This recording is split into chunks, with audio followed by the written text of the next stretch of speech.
Bintaro Design District. Bintaro Design District adalah sebuah festival desain, jika boleh disebut sebagai festival desain.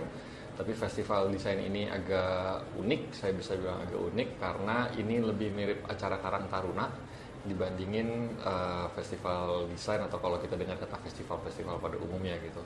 Kenapa ini acara Karang Taruna? Karena digagas oleh warga dan dilakukan oleh warga, dan yang bikin acaranya juga warga-warganya, kebanyakan yang tinggal di Bintaro atau bekerja di Bintaro, kebanyakan. Tapi ada juga karena tiap warga ini punya teman dan gak enak kalau temennya nggak diajak barengan, jadi teman-teman tiap warga yang tinggalnya di luar Bintaro itu juga ada beberapa yang ikutan gitu. Jadi Bintaro Design District kira-kira seperti itu. Yang juga unik dari Bintaro Design District adalah keadaan dari festivalnya sendiri, di mana festival ini tidak dilakukan di satu titik yang tunggal, tapi dia tersebar di beberapa titik-titik acara di sekitar kawasan Bintaro Jaya gitu. Dan hari ini di yang Bintaro Design District 2020 di tahun 2022 ini kita ada sekitar 30-an lokasi dan ada mungkin sekitar 50-an acara gitu yang akan dilakukan selama 10 hari dari tanggal 14 sampai 24 September nanti. Waktu 2019 kita cuma tahu kalau kita bakal bikin 2020, dan setelah 2020 kita nggak tahu lagi mau bikin apa, akan bikin lagi atau enggak. Tapi sekarang di 2022 ini kita tahu sampai 5 tahun ke depan kita masih akan ada BDD lagi gitu.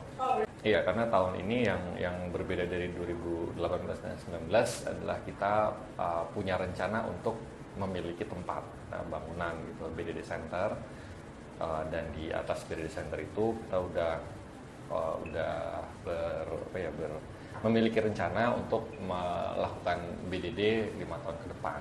Nah, hal ini dimungkinkan karena ini pertama kalinya Bintaro Design District itu berpartner dengan Jaya Property sebagai pemilik dari kawasan Bintaro Jaya ini gitu. Dan sekarang BDD disupport oleh mereka, didukung dari mereka, dan kami bersepakat untuk menyebut kerjasama ini sebagai strategic partnership.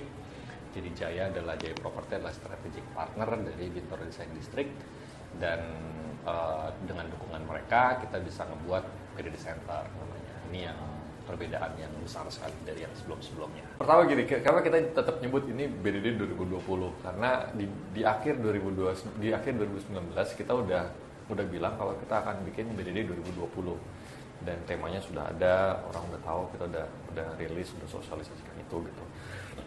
Dan karena 2 tahun masa pandemi ini tidak memungkinkan untuk melakukan apapun, jadi kita pikir kami nggak mau loncat ke 2022 gitu, karena yang 2020 belum selesai. Waktu itu kan sudah dilakukan gitu. Makanya tahun ini adalah menyelesaikan 2020, makanya kita sebut dia tetap BDD 2020 yang dilakukan di tahun 2022. Baru nanti tahun depan BDD 2023 gitu. Jadi kita tidak melakukan 21 dan 22 itu nggak ada. 2019 itu ada kesadaran yang lebih kuat tentang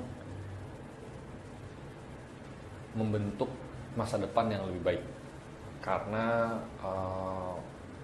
kesadaran tentang kerusakan lingkungan itu di 2019 itu tinggi sekali kan waktu itu.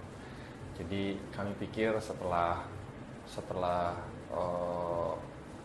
Permeable Society di 2018, kemudian Inclusivity di 2019, kami mau mengajak teman-teman desainer untuk sama-sama mikirin tentang masa depan itu. Dan paling tidak jika tidak ada gagasan-gagasan yang bisa dibilang spektakuler atau bisa direalisasikan gitu, paling tidak kami bisa menanamkan kesadaran mengenai peduli terhadap masa depan ke teman-teman desainer, ya paling enggak yang tinggal di Bintaro gitu. Makanya kita bilang temanya adalah berbagi masa depan.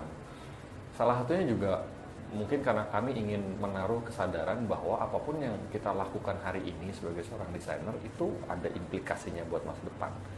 Baik itu implikasinya baik atau implikasinya nggak baik gitu. Dan itu tidak terelakkan. dan itu harusnya adalah tanggung jawab gitu. Harusnya tanggung jawab setiap orang yang bekerja di bidang ini, paling tidak mereka menyediakan sedikit pikiran dan waktunya untuk memikirkan masa depan yang lebih baik daripada hari ini. Itu adalah tanggung jawab kebudayaan dan tanggung jawab intergenerasional gitu. Nah itu dia kenapa kami pikir berbagi masa depan adalah sebuah tema yang perlu kita angkat di tahun 2020 karena ya itu tadi harus mulai mikirin masa depan. Kita kan mikirin masa depan kita sendiri biasanya, jadi nggak mikirin masa depan kolektif gitu. Makanya gagasan-gagasan untuk masa depan kolektif jarang sebenarnya, jarang dibicarakan, jarang dipromosikan, dan acara yang